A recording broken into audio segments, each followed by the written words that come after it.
Hello and welcome to another episode of Feminine Alchemy. I'm Jayanne Behringer, your host, and we've got Kaylee Rose and Julie Dean Richards on today. Say hi. Hello. Hello. Oh my goodness. Today we're going to talk about Juno. It is the last in the Asteroid Goddess series, and woohoo, we made it. I'm so excited to talk about her. Aren't you guys excited? Super We're excited. stoked. So we're gonna there's so much to talk about. Just like with all the other Asteroid Goddess episodes, there is going to be lots to dig into here. Consider the Asteroid Goddess series as your masterclass in the Asteroid Goddesses, because honestly, I don't think you're going to find a more in-depth piece of information anywhere else, and certainly not for free. So good job, guys. Good job to all of us. We did it. Round of applause. Yay. And Julie wanted to make sure I mention this. There are many episodes of the Asteroid Goddess series, and they're scattered throughout. So we didn't just sit down and record them all at once and then here we go, we're gonna put them out all at once. They're very scattered. I think the first one aired in September.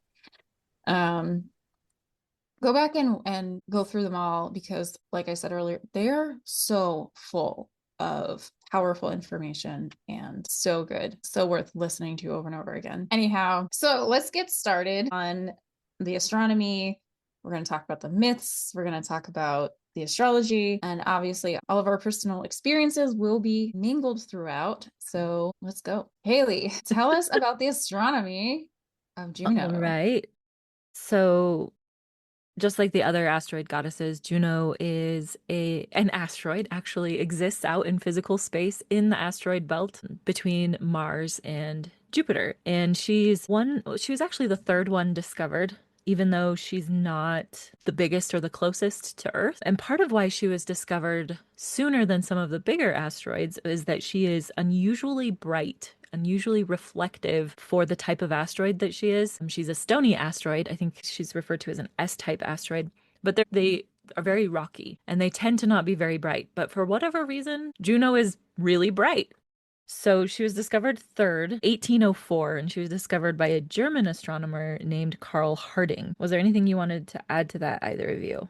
I would say her orbit, for Oh, people who yes. know, we haven't talked about this, but it takes about 3 or 4 and a third years for her to go all the way around the zodiac. But that just reminded me, besides that part of her orbit, she has a very erratic orbit.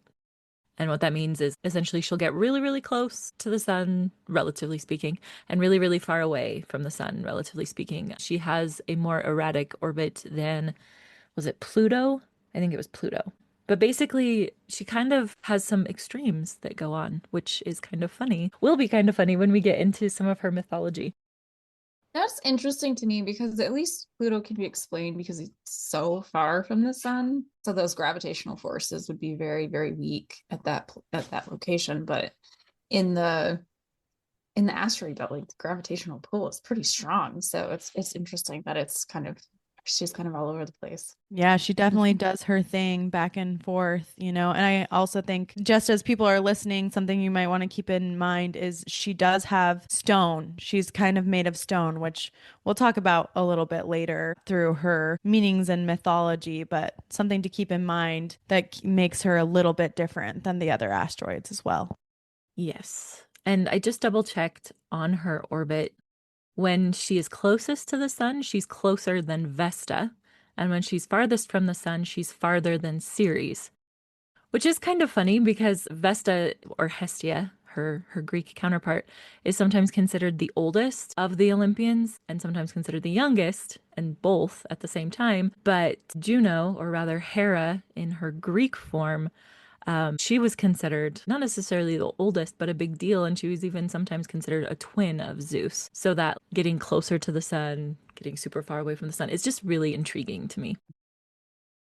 Okay, so let's get into the mythology, because I think we're pretty much there at this point. So with all of the Greek goddesses, but particularly with Juno, there seems to be sort of an evolution or multiple different lenses in how to view her.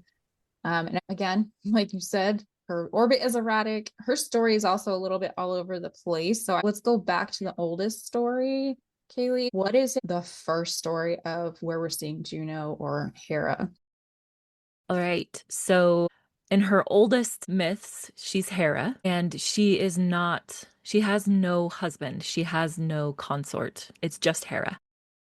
And her name actually means year, and she was the embodiment of the seasons, as well as the seasons of a woman's life. So she was a big deal to those groups of people who worshipped her. She had a lot of connections to fertility, but also to rest, to wintering, and doing everything in its season to a certain extent, but also the marking of time, the marking of the passing of the seasons, the marking of years. And she, like the other goddesses, were all facets of the great mother goddess, like just a way that the great mother goddess could show up. Shall we move on to her more Hellenistic myth, or was there anything anybody wanted to add there? No, I think that's good. I do think it is important to be like, she did not have a husband, but now then she kind of gets this consort piece, and that changes a lot. And I also want to say that does remind me a little bit of like the triple goddess when you were talking about how she is, does like identify with each season of a woman's life as well. That's really fascinating. Yes, she was very triple goddessy in how she showed up and how she was worshipped. But then, just like with the other goddesses we've talked about, invaders from the north came in. These Zeus worshipping people who they had a lord of the sky and he was all powerful. Zeus, before he married Hera in myth, he actually was married to a being called Dione, which was the female, like the word Dione is the female version of the word Dios, which was another name for Zeus. So Dione was Zeus's equal counterpart. She was the female version. She was the female god and Zeus was the male god. And then when there was this merging of cultures, this conquering culture and this conquered culture, they took Zeus, dropped Dione, and had Zeus marry Hera. So in a way, the relationship between Hera and Zeus reflected the relationship between the conquerors and the conquered people. There was turbulence. It was not necessarily the happiest of unions. And Hera went from being highly powerful in the minds of the people to lesser power than Zeus. She had to do everything that he said. And, she was the goddess of marriage and was still connected to women and the things that women do and things that are sacred to women. But she took on this characteristic of commitment and legality, formality, and things like that. But she also, like, she was not equal to Zeus in a lot of ways. And at this point, I think it's relevant to talk about the myth that involves the judgment of Paris. Do you guys want to hear my thoughts about that? Yes, let's Okay. talk about it. So, with the judgment of Paris, if you're not familiar with that myth, the version of that myth that most people are familiar with is, okay, Paris was he was a shepherd essentially, and he was a very good-looking shepherd. There was Hera, Aphrodite, Athena, and Eris, the goddess of discord or strife, threw a golden apple that said, "This apple goes to the fairest person." And Paris was supposed to decide, okay, which of these three goddesses is the fairest? That's the version of the story that most people are familiar with. And there's usually this element of Hera promised, if you pick me, I'll give you this. I think it was like power and riches. And then Aphrodite was like, I will give you the most beautiful woman, which spoiler alert, like the whole Helen of Troy, the whole Trojan War, Paris picked Aphrodite and he got Helen. But Athena was in the ring too and was like, I will give you wisdom. So Paris chose the most beautiful woman, and that's how the myth goes, and a whole war starts because of it. But there's an earlier version of the myth where it wasn't so much a here, give this apple to the most fair person, and fair as in beautiful person, and they're going to bribe you to try to get you to pick them. It was a beauty contest. It was simply a beauty contest. Okay, this apple's for the fairest, give it to the woman that you find the most beautiful of these three goddesses. But before that, what this myth actually was spoke to the core of who these goddesses were in their earlier forms, where they showed up to Paris as the givers of gifts. So they weren't contestants in a beauty contest, and they weren't trying to bribe someone in a beauty contest. They were the givers of gifts, and their gifts were very similar to their bribes in that Hera was offering abundance and power. Aphrodite was offering love and beauty, and Athena was offering wisdom. And some accounts say also war if he chose. So it's really fascinating how that even that one individual myth that involves Hera morphed to show how these archetypes of femininity were being perceived, talked about, and thought about. So, do either of you want to add anything to that while we're here? Yes. So what you're saying is they went from inherent value to prettiness Yes. to bribery because they're not good enough. Yes. That was the evolution. Just so people didn't catch that, that's what happened. Yes. That's what happened globally too. So, Yeah, I also wanted to comment on that a little bit because it shows what you talked about in the beginning about Hera and this going from being sovereign and taking away this other goddess, and now she's married to this god and becoming lower, the strife, the conflict. And I keep thinking about injustice, like that injustice to her, right? Which we see continues in her character throughout all of this, and I think is very important to how we interpret her in charts as well. But this is another example of how that injustice happens. The unfairness happens. We morph the value, the inherent value or the story into what we perceive according to culture and norms and whatever it is into something else. I just had this conversation. We talk about symbols all the time, right? We talk about the snake and all this stuff. It's the same thing, but with the character of the feminine in general. This is like a perfect evolution to show you exactly what happened to the character of the feminine over time in 3 short stories, right? These 3 short parables show us exactly what's happened. And now we still have this distorted view of Hera. Because I think the other part of that story later is Hera's jealousy supposedly is what starts the war after that. She gets so angry he would choose Aphrodite that then, it becomes this huge war. And that's when you get Helen of Troy and all of this stuff. So it again takes the feminine from let us be gift givers, let us show our inherent value to what we perceive now, which is in so many movies, a woman scorned, bitter, vengeful, men hath no fury like a woman scorned, right? Which there's some truth in that because the feminine is a protectress. She is powerful, but it turns it into this thing of look at all these jealous women when they don't get their way, they pout and stomp their feet and do all this other stuff. So anyway, fascinating. I'm glad you brought up the jealousy component because like largely when people think of Hera, they're like, oh yeah, she was super jealous and she was bitter and she was vengeful. And I'm over here like, well, yeah, of course she was. She was the goddess of marriage and kept her marital vows while her husband was off having affairs with everybody, basically. Male, female, something in between, all the things. Having children with all kinds of people, mortal and immortal. Why wouldn't she be bitter, vengeful, and jealous? And yet she often is the butt of jokes for being bitter, vengeful, and jealous. And it's like, how odd. She has what would be a completely understandable response to her husband's infidelity. And she's the problem? Like, really? Really? Well, I think we also see this because another part of Hera and Juno is she is the antithesis of Hercules, meaning she is always the one who is trying to stop him from his hero's journey, right? And who is Hercules? Hercules is usually the format, the archetype we use to describe the hero's journey. And how fascinating that Hera, who is about justice and injustice and balance, is the one who is often the antagonist in that journey. There's all these versions of it where she's the one trying to stop Hercules and she tricked him and she did all this stuff, which again shows the way that we look at the feminine and even the way that we have hidden the heroine's journey in that way and made the heroine's journey kind of evil, that like, don't go over there, don't touch that. You might ruin your hero's journey by going on a heroine's journey. So I think that's also fascinating. I love that you brought up Hercules because I just learned this today as I was doing some extra research.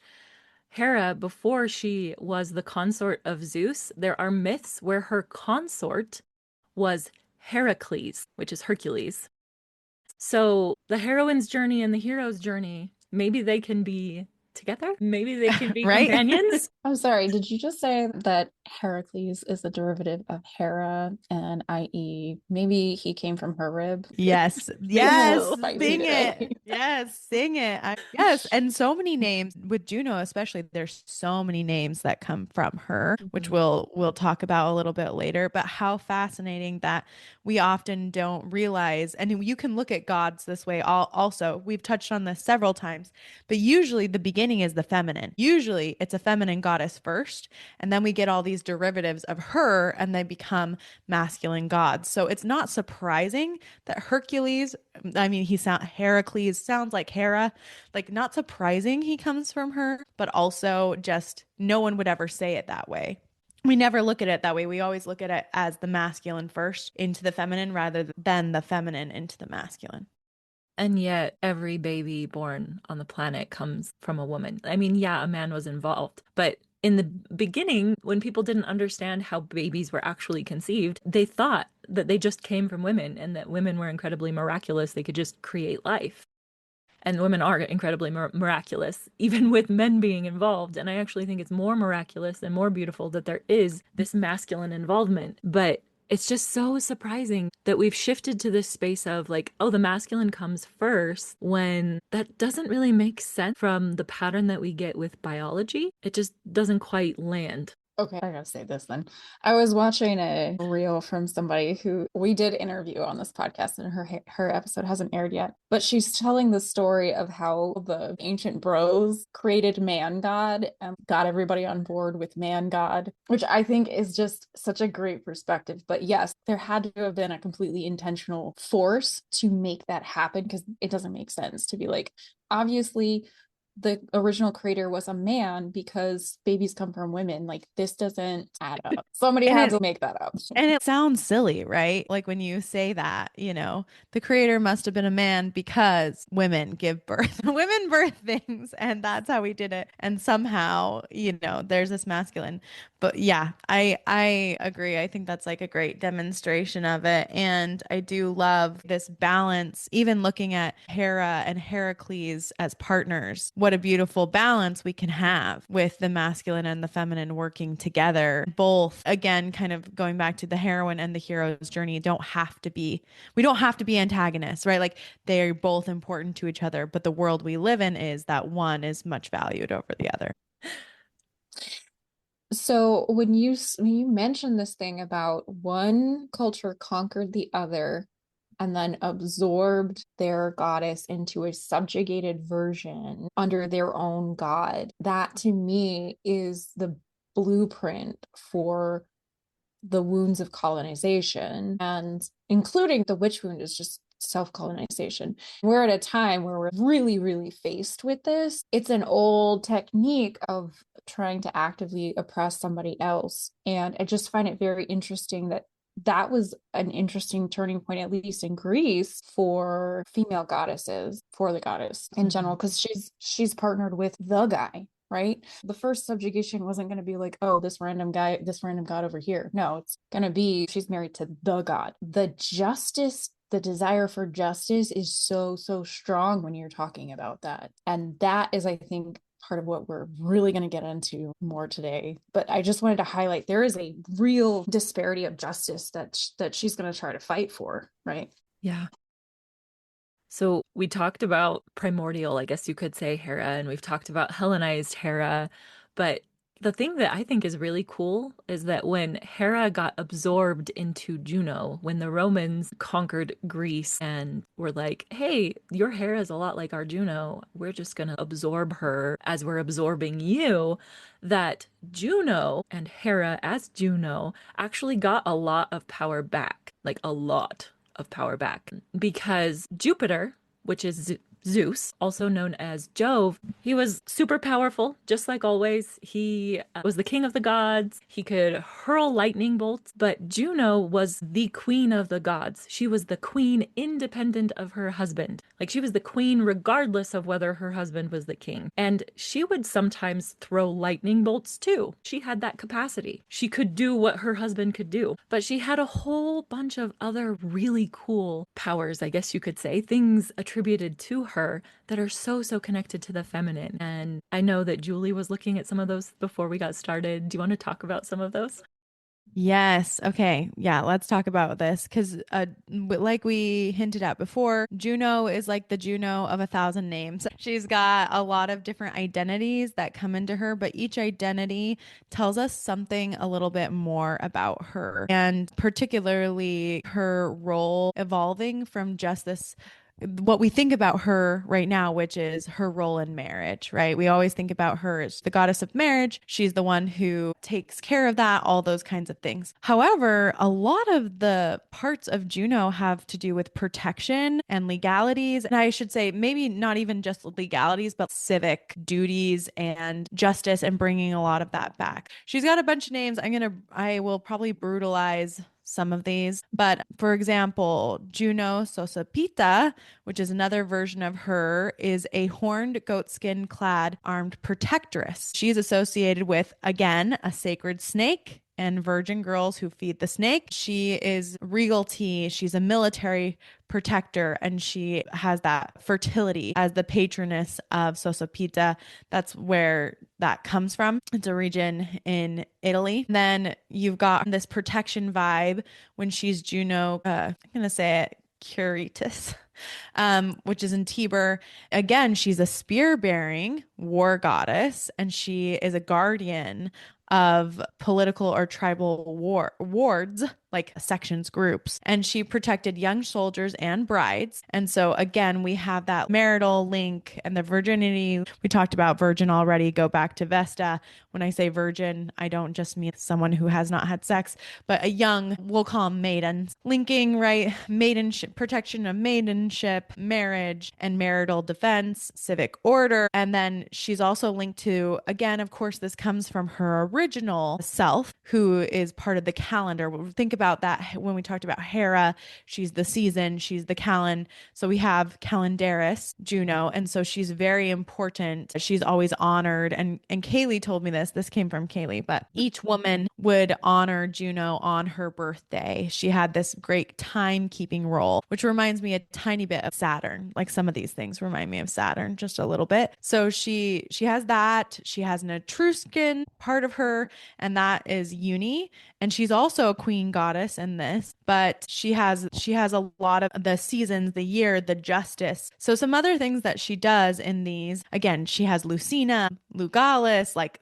Cincia, like she has a million names, but I'll just tell you what she does. She brings light. She has her own festival that starts on March 1st, and she is someone who holds husbands accountable. So during her festival, husbands have to give gifts to their wives. It's a time when women prayed to her for safe birth and protection. She also has that yoking power. She yokes people together. She creates legitimacy and legal consequences for when bonds are broken between two people who have a legal, especially like a marriage contract. And she's also really connected to brides and the first night of brides and sexuality and those pieces. Also in Rome, over time, when she's Juno, they have these specific dowry rules and rules that deal with signing the contract. And when they did these, they would invoke Juno as the protector of the wives and the matrons.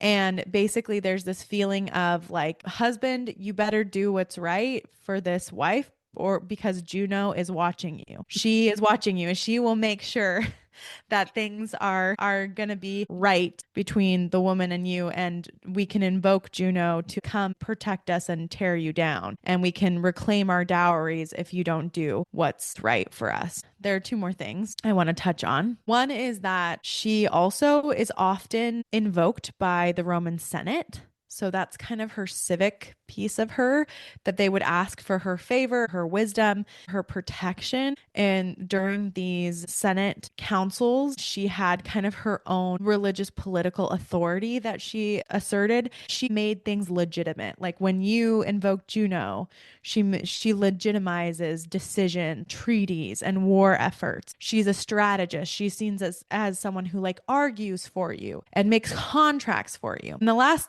thing I'm going to bring up, because it's something we have to talk about when it comes to Juno, is money. So Juno Moneta, she is a big part of Juno because her name is where we get the words money and the words mint. So the Roman mint was actually attached to Juno's temple, and they literally would have these linen books all dedicated to Juno that held stuff about recorded magistrates, public acts, and laws. It also helped people get money, right? Like part of the money stuff and fiscal order was all attributed to Juno and part of her epithet, which is interesting because the word moneta actually comes from the word maner, which means to warn or advise. That word is also connected to the word memory. So money and memory both come from this word. Her role in a nutshell, she warns people, she advises people, and she creates contracts and makes things right and fair when they're not right. So that's what I got for you. I love that you brought up basically giving advice in a way, like being an advisor and a warner, because even in her Hellenistic form, when Hera was considered less than Zeus, she was still his top advisor. And he very often took her advice. And when he didn't, things usually went badly for him. That warning, the feminine warns of things to come in so many ways. Like, hey, things are not going the way they need to be going. But another aspect of Juno that I don't know if we've touched on much is that she was the protector of the state, which has to do with the Senate and all of that, but also the protectress of childbirth and menstruation. Basically, everything that a woman's body goes through, Juno was the protector of that and the advocate of that, which is how her like connection to law and legality comes into play, where she protects women through the law, which is so, so powerful. She protects women through commitment. She protects women through being the advisor, being the voice that everybody else takes very seriously, the voice that legitimizes things, that makes them real and binding. It's just super cool. And I love it in part because when I first learned those components about Juno, I was like, Julie, you're a lawyer and you got to look more into Juno because it's so perfect. You're a lawyer who teaches women about the feminine. Like, yes, you are so connected to Juno. The hilarious thing is part of the reason she told me this was because Juno is conjunct my midheaven in the 10th house. So there you go. And I was like, Juno and Libra, I'm not a Libra. But seeing that has been really my career in so many ways. Even in law, my focus has been protection and protectress of those less fortunate, specifically women and children. Even though it's by a different establishment, more by the medical establishment, it's still the same thing, fighting for that justice. And now teaching women, right, trying to bring balance. So anyway, super fascinating. Jan, I feel like you have things you want to say too. It's funny. I forgot my Juno's in my 10th house conjunct my Saturn, and that one I do know for sure because it's kind of a major point in my chart. But no, this is all good stuff. It's all good stuff. Is there any other myths that we feel like we need to be aware of? Because we've already started touching on the astrology. Are we ready to move forward straight into astrology, or is there more myth that we need to unearth in order to more deeply explain the astrology? Because that's the direction we go in these things. We're not sitting here going, oh, myths are fun and cool, let's just talk about myths. It's also about, this is what's driving the collective subconscious. This is the evolution of the collective subconscious. That's why it's important to know the history of the stories. And this is also what's driving astrological interpretation, is the story. So yeah, okay, let's talk about astrology. Yeah. Yeah, I think, is there anything else? Yeah, I don't know. Myths are coming to mind. I did just want to say, remember when Kaylee said that Juno's covered in stone? Something to mention about that is her job is to be a rock. She's the rock of justice. She creates contracts. She sets things in stone. She legitimizes those pieces. And I was going to give Jan a chance to give her soapbox on jealousy and envy since I forgot about that. Yeah. I was like, it'll definitely come up. And then I It'll forgot. come up. Yeah.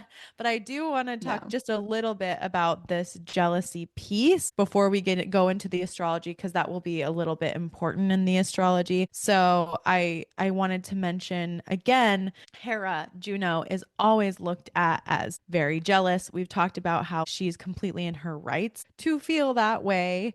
and is still often looked down on for it. But I do want to say that feelings of jealousy, kind of like we talk about sacred rage, I feel like they're very connected. And noticing where are your feelings of jealousy actually coming from? Are they coming from a space of insecurities? And that's why I feel jealous about this particular thing because, or is it coming from an actual injustice and you have every right to feel the way you do? And there's actually some sacred rage. Because sometimes with Hera, I would like to rebrand it as no, she's the goddess who feels sacred rage because she was actually absolutely wronged. And these things that happen are not fair and just. And she's trying to set them right. So reframing that conversation around jealousy, jealousy is not always like you being, what is the word? Like you being not nitpicky, but like, Crazy is yeah, what they crazy. say, Yeah, like really. it's not You're you being being crazy. crazy. Like you're Yeah. not being crazy. Exactly. Or like touchy. It's Mhm. not always that. Sometimes can that happen because we feel so insecure about something that we put it on to other people or we project? Yes, that definitely happens. But there are lots of times if you're feeling jealousy, there may be an actual injustice or sacred rage that you need to look at. And I would say that's part of Juno. So go ahead, Jan. Yeah, so there's a difference between jealousy and envy. And I think that we confuse the two because one is considered to be, not that great. And the other one is considered to be a deadly sin, which, first of all, the seven deadly sins were made up. They're not in the Bible. They were made up by Constantine and his favorite people to control the population. They actually considered an eighth deadly sin, which was sadness. And there's oftentimes, right, like, can you believe that sadness would be considered as a deadly sin? Right. There are often times where we go, I shouldn't be sad about this. And we demonize sadness just secretly because that is like the unspoken eighth deadly sin. But the actual named seven deadly sins are not in the Bible. They're a way to control the population from being authentic. So envy is the desire for something you don't have. Beautiful thing to follow. If you have this feeling, you want to go, I am feeling this envy and let me sit with that.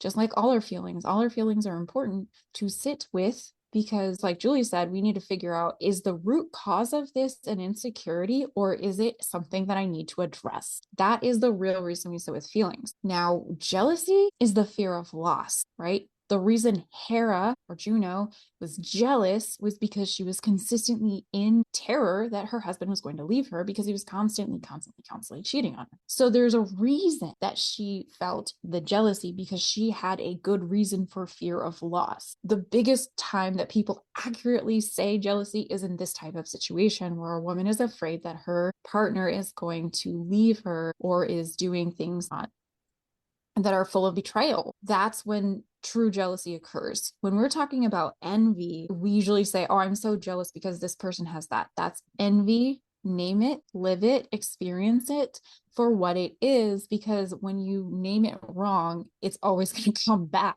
like a slingshot. And you keep naming it wrong, because you're trying to avoid a different word. So, anyways, that's my soapbox. Yeah, and I do want to acknowledge, right, this also happens between friendships, right? Yes. You can feel jealous that a friend spends time with another friend, and the reason you feel jealous is because you're afraid to lose your relationship with that friend, right? That might be another accurate characterization of jealousy. But if it's about you wanting something, exactly what JN said, oh, they got this car. Wow, I'm really jealous of them. Or they got to go to Hawaii. Oh, I'm so jealous of them. That's not jealousy.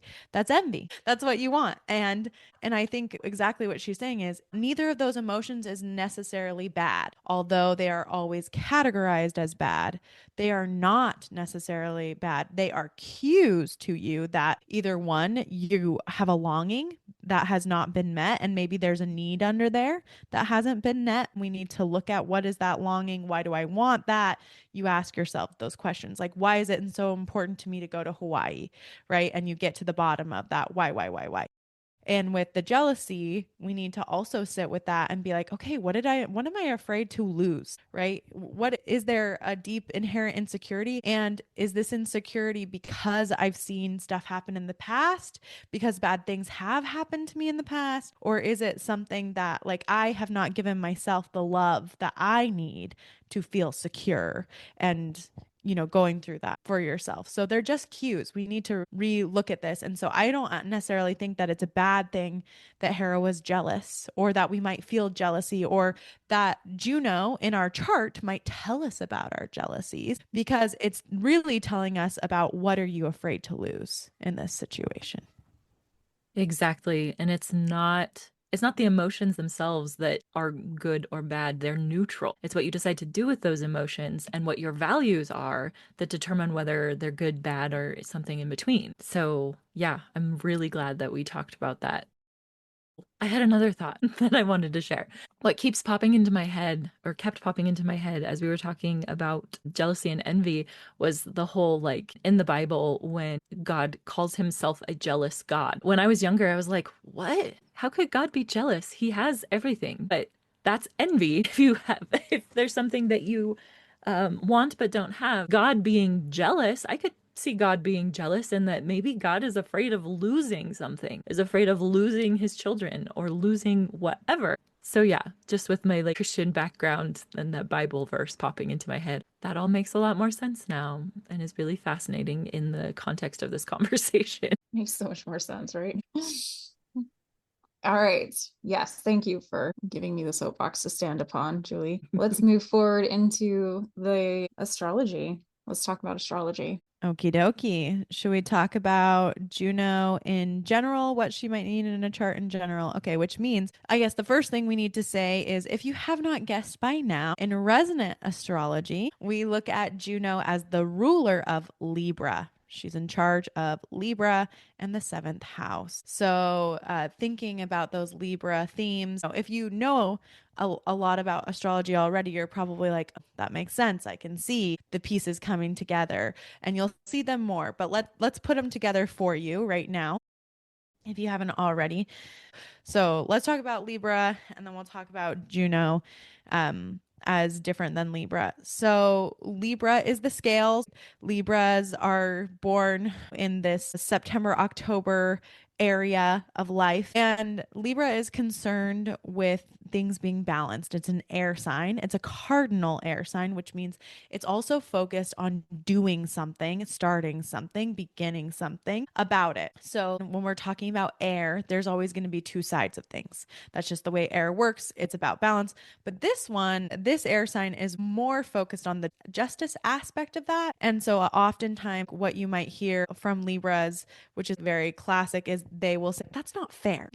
This isn't fair. This just isn't fair. My son is a Libra, and that's his favorite thing, right? This is not fair. What my brother did to me is not fair. And so they're trying to make things fair. Libras, when they're not in their highest expression, they will often extend and overextend themselves to try to make things fair or right, or to make things balanced in their own way, in their own, and I would say kind of a distorted view of balance, right? They're trying to over please. They can become people pleasers.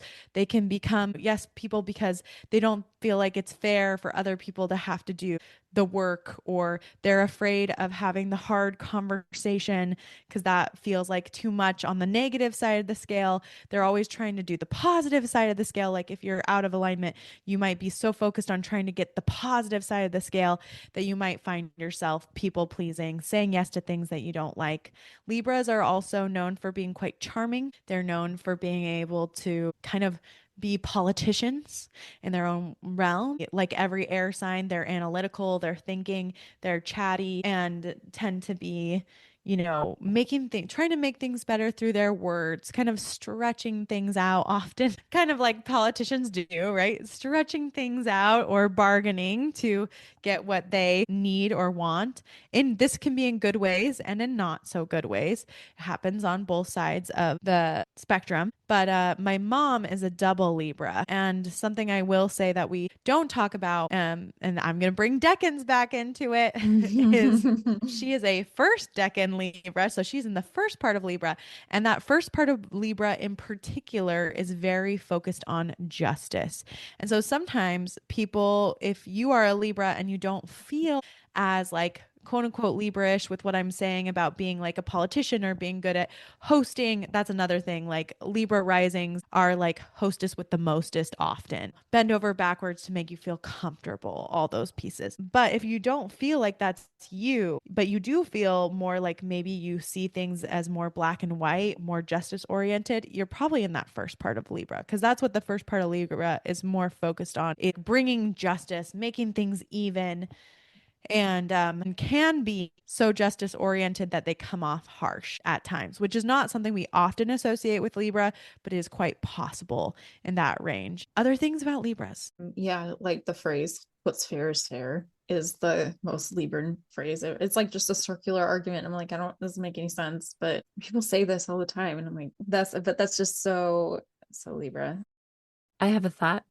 Another thing about Libras is this connection, like Libra energy in general, is this connection to aesthetics and artistry, because there is this element of balance that is required in aesthetics and even artistry. There's beauty, and how we determine whether or not something is beautiful does require some judgment, and judgment not in like the negative connotations, but just like discernment. And that's a very Libran thing as well. Yeah, and I will say also relationships are very Yes. important to Libra, keeping your relationships.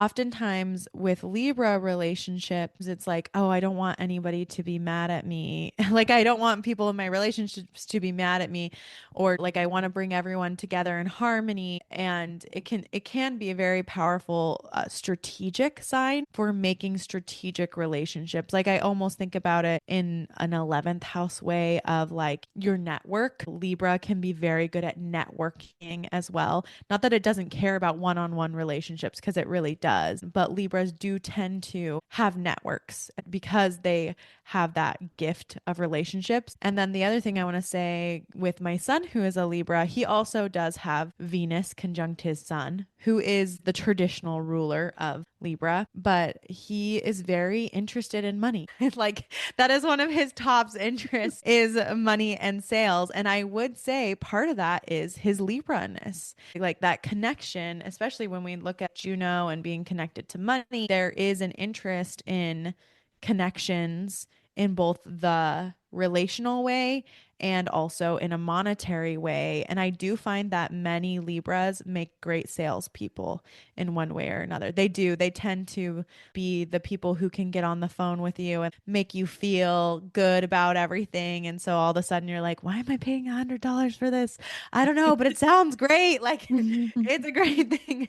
Sounds like I could pay $100 for this. And those are not bad things. So for people who are feeling triggered about me using these words, I don't think these are bad things. I do not think it is a bad thing to like money or a bad thing to be good at speaking to people or selling to people. I think those are really great skills to have. And I think it's a really great skill to be able to talk to people and smooth things over and stuff like that is a great skill. It's just I think there's negative connotations to those because we see politicians as slimy and backhanded and things like that.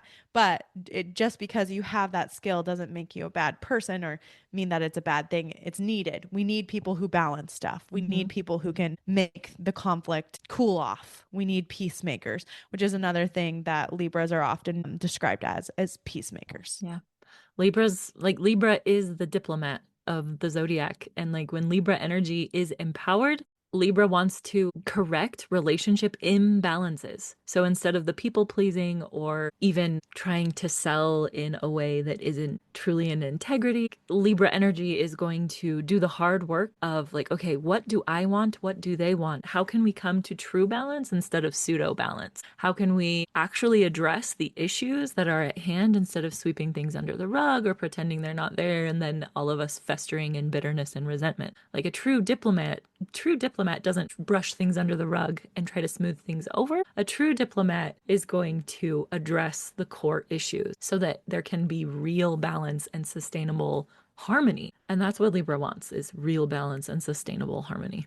Yes, in its highest form. Yes, Highest in its form. highest, most empowered form. That is what Libra wants. And it's not Disempowered highest. Libra is It different. will sweep under the rug. Yes. And it will people please and it will self-sacrifice without anybody knowing about it. Yeah, I wanted just one tiny story about my friend who I had a friend in law school who she's actually a Scorpio, but she's everything in Libra. She's a Libra moon and a Libra rising and like all the Libra everything. And it's so funny because she was saying I don't know why we were having this conversation, but like words that describe each of us in our little like group or whatever. And she was like, I sorry, it just like makes me laugh every time. She was like, I am really good at telling people the truth and always saying, I will tell you the hard truth. And everyone in the circle was like, we were all like, we super love you. And we would say that you are really good at being nice to everyone and telling them the things that are nice that they want to hear. And she was like, you don't think that I'm like, I'm sure the Scorpio in her was like, I can be ruthless, right? And we were like, well, I think you are good at being the diplomat because she is also the person who would say in another situation, someone said something in the dumb group chat, the law school. Don't get into law school group chats if you go to law school. Just don't do it.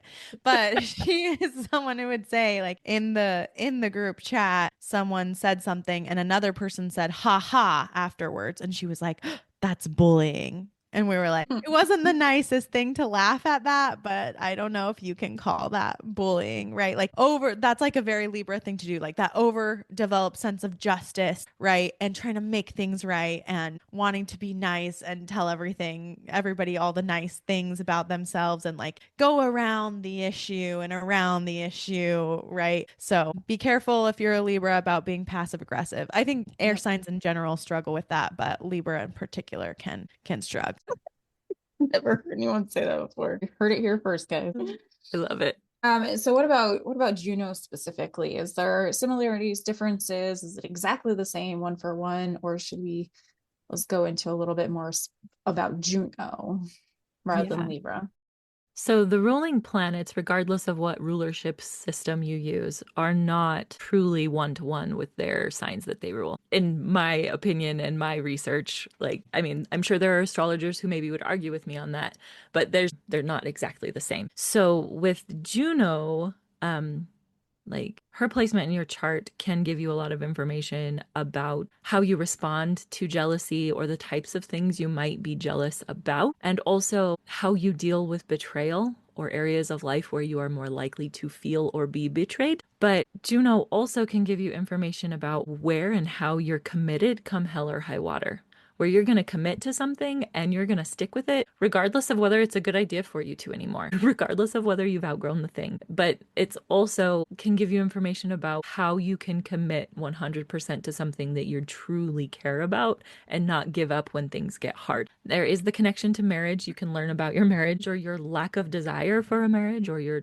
longing for a marriage, everything related to commitment, not just marriage, but like commitment, one-on-one commitment that can include business partners and things like that. And then perseverance and preserving things. Juno's all about preserving. Like, how do we preserve the things that matter the most?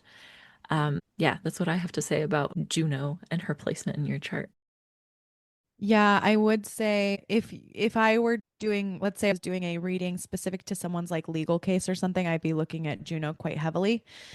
Specifically, like she's going to tell you a lot about contracts as well, like your contracts, what's happening to the contract, what might be in the air civically for you. So she does have those connections as well to law and order and to the things that you're, like Kaylee was saying, to the protectress part of you.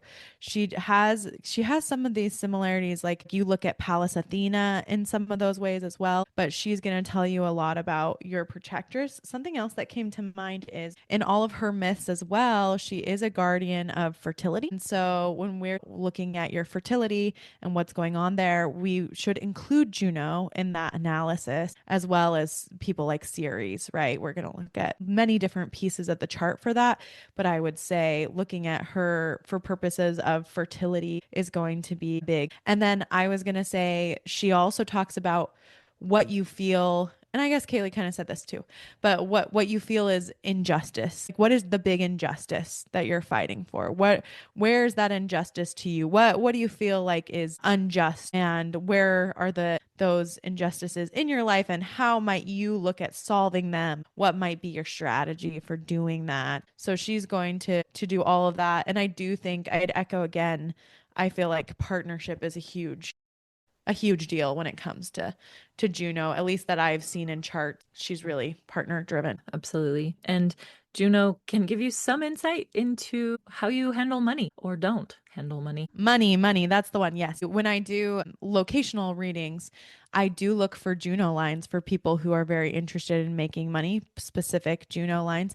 I also look at them if they really want like a committed partnership. But really money stuff is legit around her, like how you handle money, what money means to you.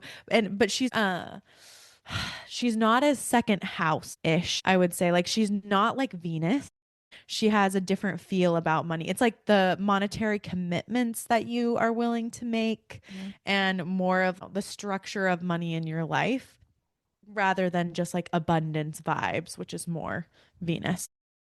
Yeah, there's also the sense of like investments, which is a little bit more eighth house. But yeah, Juno with that preserving and like by small and simple things, compound interest, Juno's best friend, at least on the end of where like you are receiving the compound interest, not where you are the one accruing it and you have to pay it back.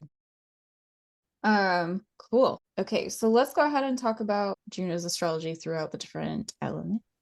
We'll start with fire. I feel like I always have to start. I'm like, why is every asteroid I have in a fire sign? Actually, it's not. That's actually a lie because I've got a lot in Pisces as well. I I actually have her have, in a fire sign too. yeah. Oh, you do have her in a fire sign. Okay, good. We can talk about our fire sign. Juno, I have her in Leo, conjunct my midheaven in the 10th house. So, Juno in a fire sign. I don't even know where to start. Okay, Juno in a fire sign. I would say it would tell you a lot about as far as the injustice piece.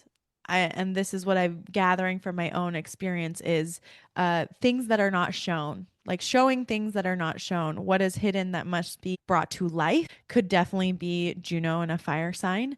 Kind of energy is when we talk about like the rebalancing things, like we want to make things shine, we want to lead out in a particular piece, we want to have protection in the way that we are pioneering more of this, like this is what needs to be shown, this is what needs to be in the collective conscious right now, and we're going to be the torch that helps bring to light some of these things. So I would say that's kind of part of it. As far as relationships go, when it comes to Juno and marriages and relationships, often, not always, but often, the element that you have Juno in will be your partners, one of their main elements, especially in their personal planets. So, like Sun, Moon, Mars. So, like, for example, Jan and I both have Juno in a fire sign.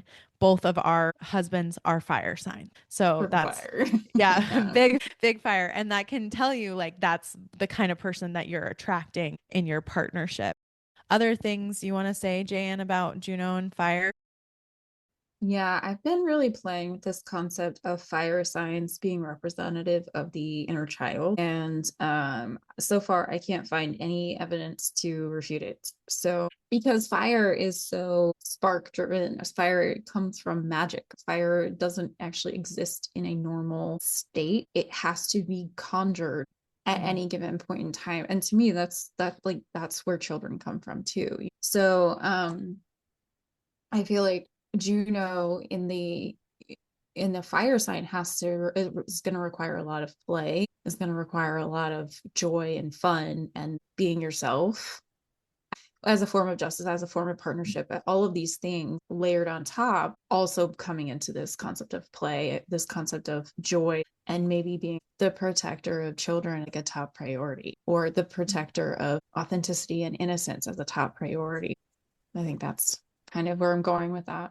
Yeah, yeah. And as far as like money stuff, right? And the way that you make money and like your compound interest, the more structure part of your money probably is going to come from your authenticity. Could come from being authentic and shining and from being someone who, uses play as adventure and that those parts are going to be part of your I mean, maybe they're not directly part of your career, but they are how money is getting to you in at least that more long term sense. Like if you invest in yourself, then your compound interest will come to you. And investing in like your inner child, I would say, would be part of that. I love everything that you two both just said. And I want to add to that Juno in a fire sign, when it comes to committed relationships, whether it's a marriage or a long term relationship or a business partnership or some other form of very committed, perhaps contractual relationship, that there's a tendency to crave passion as well as some freedom, because you don't want to be completely tied down, but you want that passion there. And that can be passion that's like sexual in nature, but it can also be passion that's just purely creative in nature. Um, so just this sense of like, okay, if I'm going to be committed to someone or something, I better be really passionate about it, or I'm going to go wandering off and not want to do it anymore. And it better give me freedom, Yeah. right? It better that commitment, the commitments and partnerships I take on need to give me freedom. Yeah. So I think like for example, our partnership, like me and Kaylee's and our three way our three partnership gives, I feel like it works really well in the Juno construct, at least for me, and probably really well for Jan also, but that it gives us more freedom. Like that's the point of the partnership and that's why it works. So like partnerships that give you freedom, that give you fun and authenticity and allow you to shine, being paramount, I would say. And I have Saturn conjunct mine, so it's very big, like wet blanket on all of this. I was like, oh, that explains so much. Thanks, guys, for reading my chart without telling me you're reading my chart. Which fire sign is it, Jan? It's Sag. Sagittarius, It must be yeah. Sag. Yeah. 5 and 6 degrees Sagittarius in Yeah. the 10th house. I'm just like, yay, joy and joyness. But have you thought this through?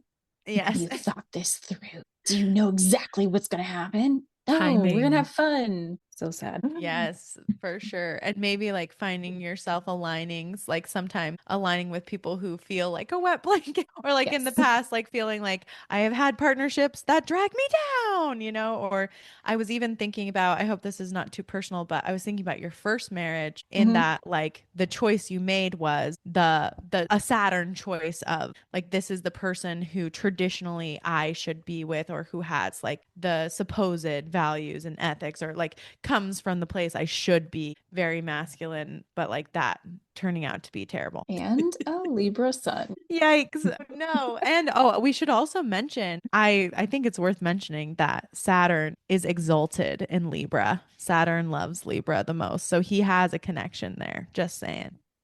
That's so crazy. So let's move on because we could talk about fire, leave the Juno Earth forever, needs right? some attention. Earth needs some attention. Let's go. What does it mean to have Juno Uh, in an Earth sign? So, Juno in an earth sign, you more than the average person for sure will probably have a hard time leaving commitments that no longer make sense for you. Like you'll get kind of locked into them and have a hard time adjusting and getting out if necessary. That, I mean, that can be how that shows up, but also that whole concept of compound interest as it relates to money, but also as it relates to putting a little bit of effort into anything and it compounding over time. That may come more naturally to you than other people. That it may be easier to like, I'm going to put some money towards this. I'm going to put some energy towards this thing or this person that I'm committed to. And I'm going to do a little bit every day. And I'm going to be consistent and it's going to happen. And I'm going to have these really beautiful results someday. um, yeah, that's what came immediately to mind for Juno in an earth sign. Overly loyal. That was Yeah. something that came to me. Like you might end up a little more like Hera, where someone betrays you over and over again, but you stay loyal. Because I see that particularly with Taurus. I see that often. That loyalty that maybe is crossing the line of actually being good for you, but definitely needing to have contractual obligations and partnerships that feel structured. that can bring structure to And your stable. life. Yep, that they're stable.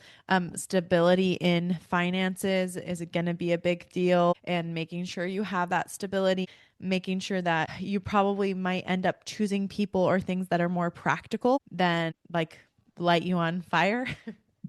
um, Which is not but necessarily a bad thing. no, not Yeah. always. These are not always bad things. It's only if you choose the pragmatism to your detriment or the loyalty to the detriment. That's when you got to be careful about it. Also, I would say this could be a person who could hold a grudge pretty well, and definitely that aspect of where the jealousy and at times like the envy will come in. Maybe this people who you feel like have wronged you, or the sense of loss of stability will be a big deal. That will create the jealousy the most, the sense of the loss of stability and the loss of respect. That's going to be a big thing too. You may be more prone to being good at creating like strong commitments and strong contracts with people. I don't know why, but the word builder keeps coming to mind, like being a good builder of these things, a builder of like relationships, and maybe a good builder in your committed relationships and partnerships as well.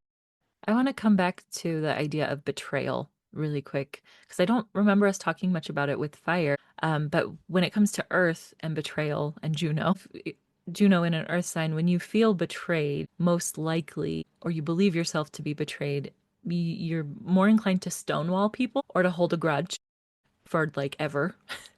But to go back to fire, if you have Juno in a fire sign and you feel or perceive yourself in some way to be betrayed, you're more likely to be explosive about it. You're more likely to like burn hot and burn it all down. I just wanted to touch on that because my own experiences with betrayal and Juno have made a huge impact on my life. So I was like, yeah, we should talk about betrayal. Yeah, I think that's really important. And I think that can definitely be true for fire too. And one last thing I remembered about fire is that when it comes to partnership, your partnership or even like your money making may be shiny. You may have a more visible partnership than other people do. Like in my chart, well, my chart has this a lot because it has a lot of links to my husband. But with me and my husband, I feel like whenever we do things together, we are more visible. Like people see us more, or they look at things more. They see the reels that we make more when we do them.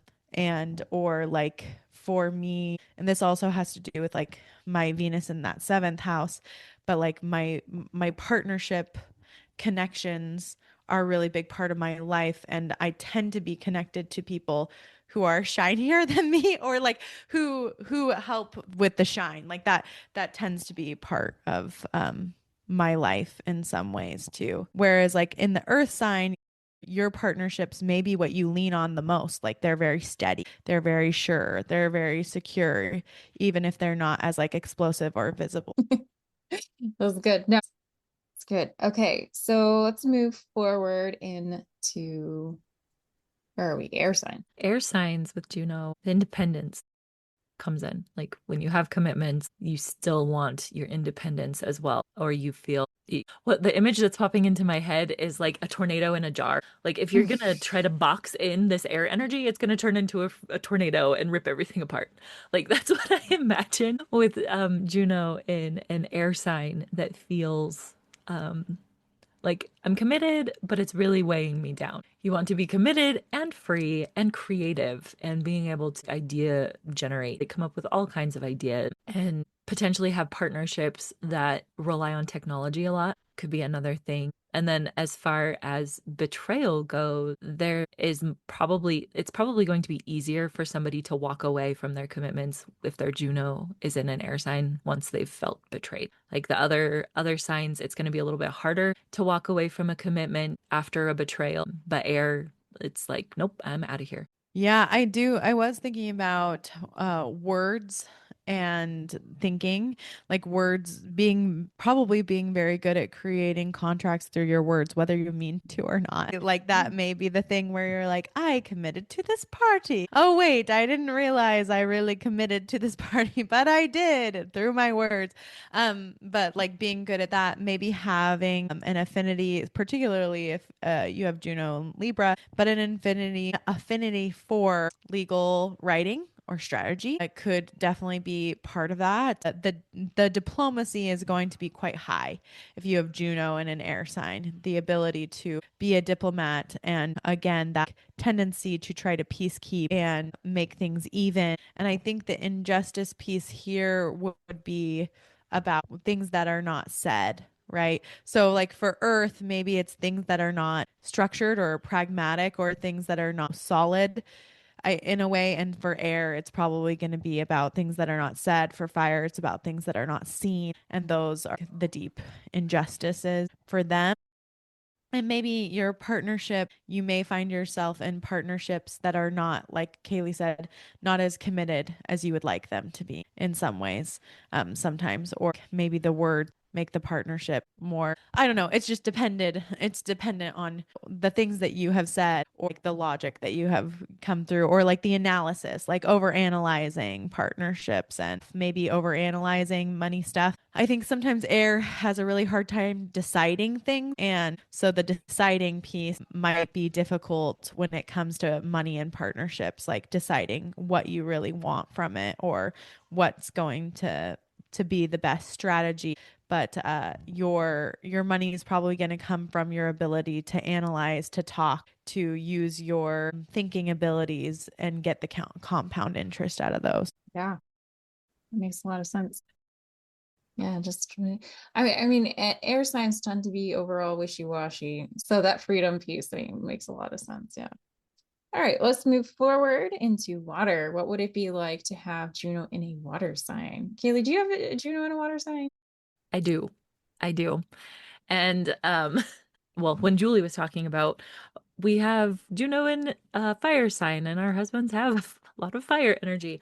Very true in my situation, except with water. My Juno's in a water sign. My husband is a Pisces, Sun, Cancer, Moon, and all kinds of water energy. Like all kinds of water energy.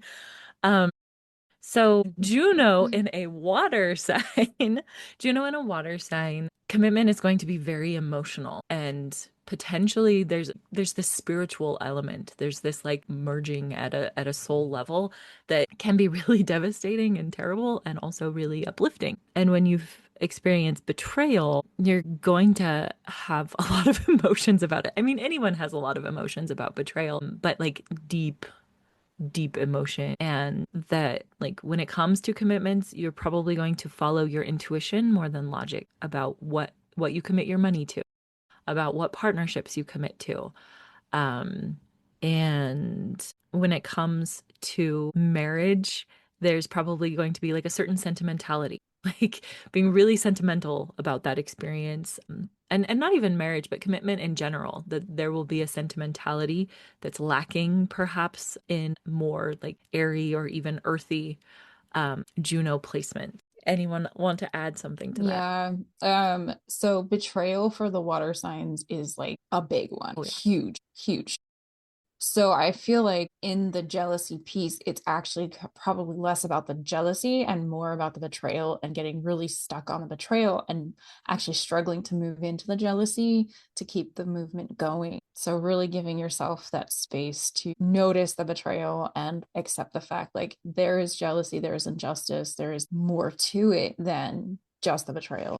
At least for that part. And then as far as relationships, yeah, like Kaylee said, very, very deeply connected, like becoming one, all of that, even in Cancerian, right? On that level, because there's this divine marriage that's happening in the story to the water sign, that is one and the same with their own story. So like in that water space for Juno, it's like but that archetypal concept of like the twin flame, this is the other half of me. That's why the betrayal gets stuck. is because this is the other half of me. Like, of course, betrayal would hurt the absolute most because that is the separation of me from me in a sense. Yeah. Yeah, I completely agree with that. And just, I think as we're talking about reactions to betrayal, the reaction of someone in betrayal who has Juno in a water sign might be to like emotionally die in some ways, Yeah. right? To like totally, Yep.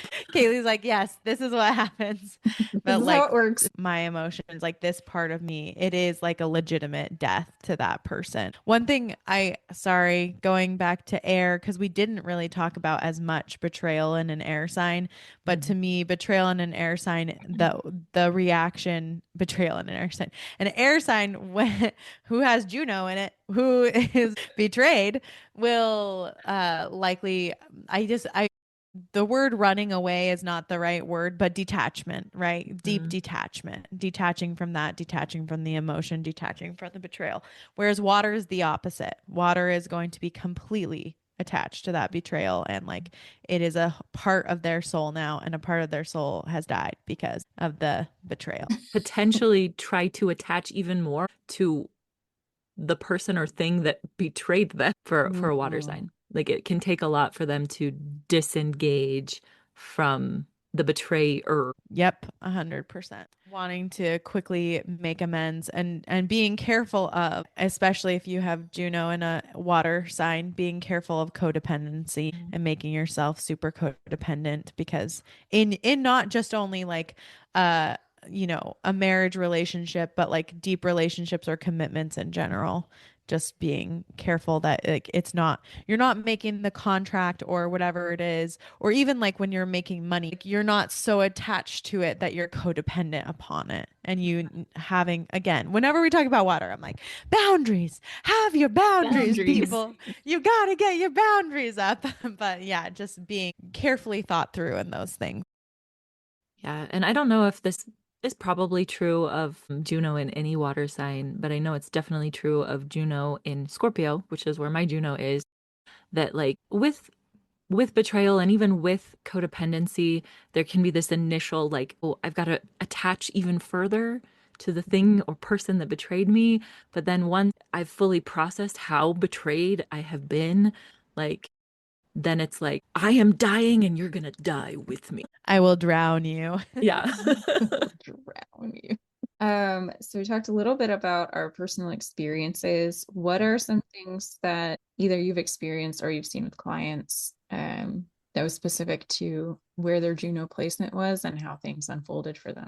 Well, a lot of time, like I said, many times it has to do when I'm doing a relational reading to somebody's marriage is often, or committed partner, long-term committed partner. Often when Juno comes up in my readings. And again, I kind of have this little trick people ask me about, but the so okay, secret reveal, dun dun dun, here we go. This is something I have observed, is that, like I said, when you have the element that you have Juno in, most often will reflect your partner, usually the big three, but definitely the personal planet. So if you don't know who the personal planets are, sun, moon, rising, and then of course Mars and Venus and Mercury, that's who we're talking about. They reflect those the most. Usually the big three is the biggest, or like that. This is not always true. If your partner is a woman, then it will be Venus, or if your partner is a man, it will be Mars. So that's just one thing that happens. And then also it will reflect in the seventh house. So like the element of the seventh house is often reflected. And that's how you can figure some stuff out. But I will say, when people do not have connections, when your Juno is not highly connected to that partner, often those partnerships are a lot harder. And I'm not going to say this 100% of the time, but they often end in divorce or in some detachment. And that's just the truth about it. And that sounds bad. Doesn't mean it can't work out, but I do see that a lot. And I do see this a ton when people are planning wedding dates. Juno comes up all the time for those things. Anyway, that's all I'll say. Juno, June was named for Juno, and June is one of the most popular months for people to get married. It's funny. Any other experiences, thought, conversation? There's so much, and I so have a a bit lot too of things much. coming to mind, but we would have to go like really deep into some nitty-gritty stuff. I Yeah, think and there's there a lot of nuance in Juno because there's so many different stories of her and there's so many different ways she can impact your life that it's hard to go, this is the one time you need to focus on. I mean, other than what Julie was saying about relationships and marriage, but there's so much more to her than that. Um, yeah, I think Kaylee's gonna write a book on Juno. This is news to me. I know heard it here first, but if she writes a book, I'm calling it. That's right. She should write her book. It's when she writes her book on resonant astrology. We'll definitely have a Yes. thick chapter about Yeah. Juno. Yeah, there are so many other things. Juno can play into your money life. I read it for people in their money life. I read it for people in your location. That can be helpful for making money if that's what you're interested in. If you're interested in justice and the injustices that are happening to you, look at your transits. What is Juno doing in your transit? Is she making a hard aspect that can create feelings of betrayal and injustice? But I think for our purposes, I don't know. I think we did pretty good I getting think to know so. her. What's one thing you want everybody to remember as we leave off? What's coming to mind is just this sense of like connect with Juno if you want to truly deeply know what you most value, because that's what you'll be committed to. Ooh, I love that. So good.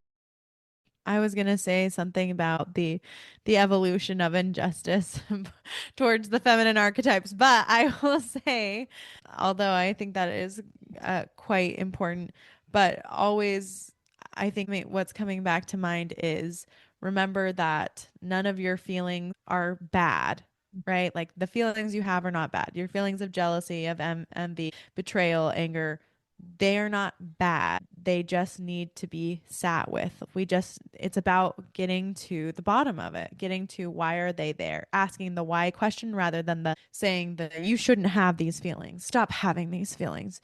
This is bad. These parts of you are bad. Like, stop labeling these parts of you as bad and instead, like, just be interested. That's interesting. How interesting that I feel this way. Why?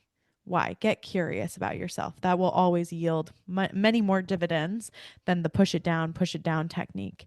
And one funny little thing I want to say is we are recording this on my husband's birthday, which is hilarious. Oh, So he is my Juno in my chart and is waiting, but how apt that it would be his birthday when we talk about that. Happy that's so birthday, funny. Moth! Happy birthday. I love it. I don't have anything to say other than I probably need to make friends with Juno now a little bit more deeply and with Libra for reasons and such things. So if you feel like Reasons you and need such things. feel like you need a little more work around this area or any of the areas that we have talked about, feel free to do that. Take some time. You can communicate with the planets and asteroids and all of that and sit with that. And you can work with them directly. Like Kaylee just said, like connect with Juno. Yes, you can. You can directly connect. You can speak to them as if they were just another ghost that you speak to. Don't we all speak to things on the other side? Well, I hope you enjoyed this series. Thank you so much for listening. And let us know if you loved it, hated it, were angry at us, gleeful, whatever. We love to hear all the feelings and because they're all important. So thanks so much for listening and have a great week. Thanks so much for listening. I hope you enjoyed this episode as much as we did. Please make sure to give us a 5-star rating wherever you are listening and share with someone you know. See you next week.